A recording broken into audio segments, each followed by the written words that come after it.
Assalamualaikum warahmatullahi wabarakatuh. Halo teman-teman, perkenalkan saya Gilang Ramadan, mahasiswa program studi administrasi publik Universitas Muhammadiyah Sukabumi.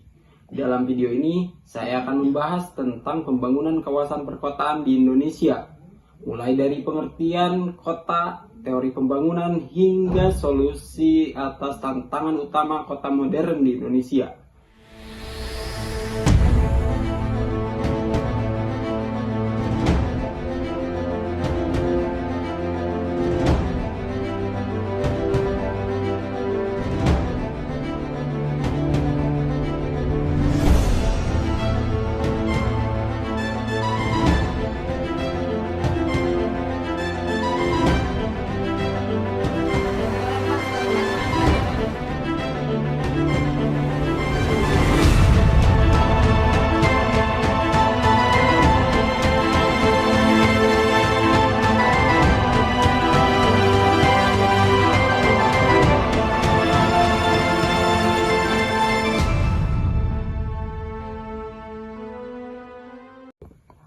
Pada bagian yang pertama, saya akan membahas dan berbicara tentang pengertian karakteristik kawasan perkotaan.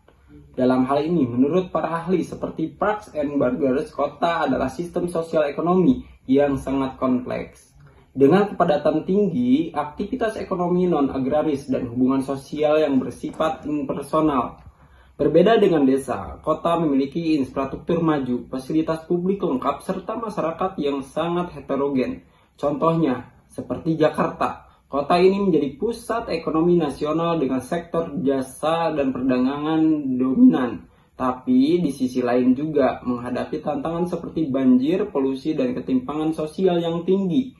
Ini menunjukkan karakter khas kota modern, dinamis, produktif, dan juga rentan terhadap masalah sosial dan lingkungan.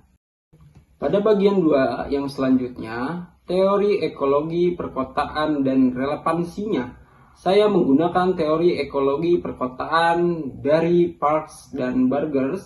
Teori ini melihat kota sebagai ekosistem sosial, di mana kompleks masyarakat dan fungsi ruang saling berkompetisi untuk sumber daya seperti lahan dan pekerjaan.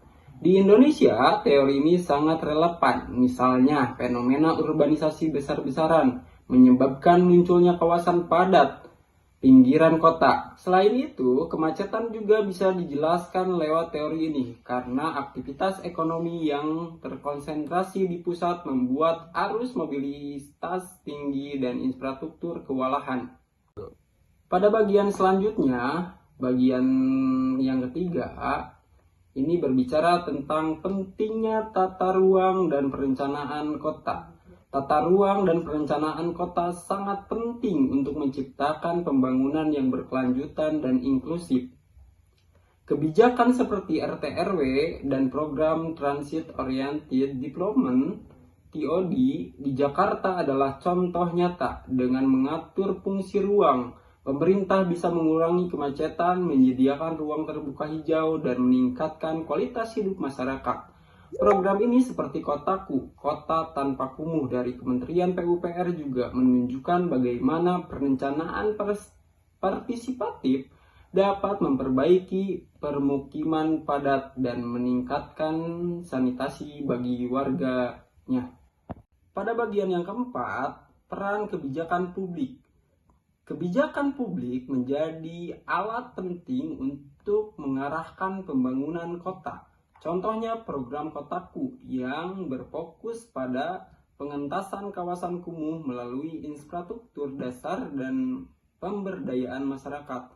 Program ini efektif karena berbasis kolaborasi antara pemerintah dan warga.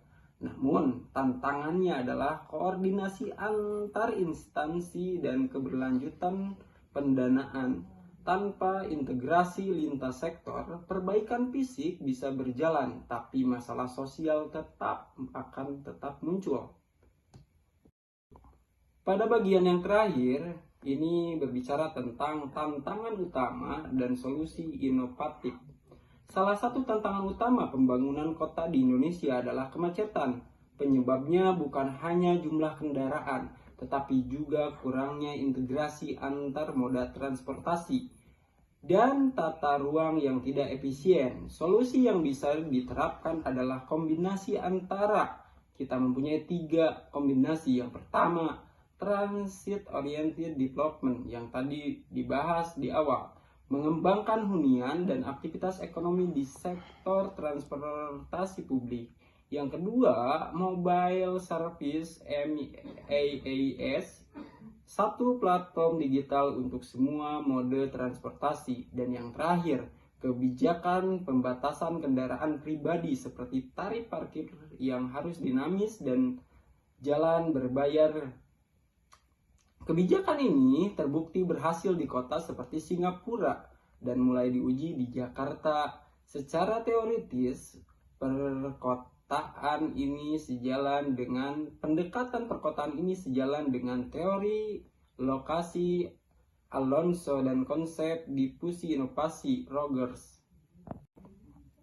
Itu yang bisa saya sampaikan sebagai penutup dan sebagai kesimpulan. Pembangunan kota bukan hanya soal membangun gedung yang tinggi, tetapi bagaimana menciptakan ruang hidup yang manusiawi, efisien, dan berkelanjutan. Kota masa depan Indonesia harus menyeimbangkan antara ekonomi, sosial, dan lingkungan. Terima kasih kepada semuanya atas perhatiannya. Semoga video ini bermanfaat dan bisa menambah wawasan kita semua. Wassalamualaikum warahmatullahi wabarakatuh.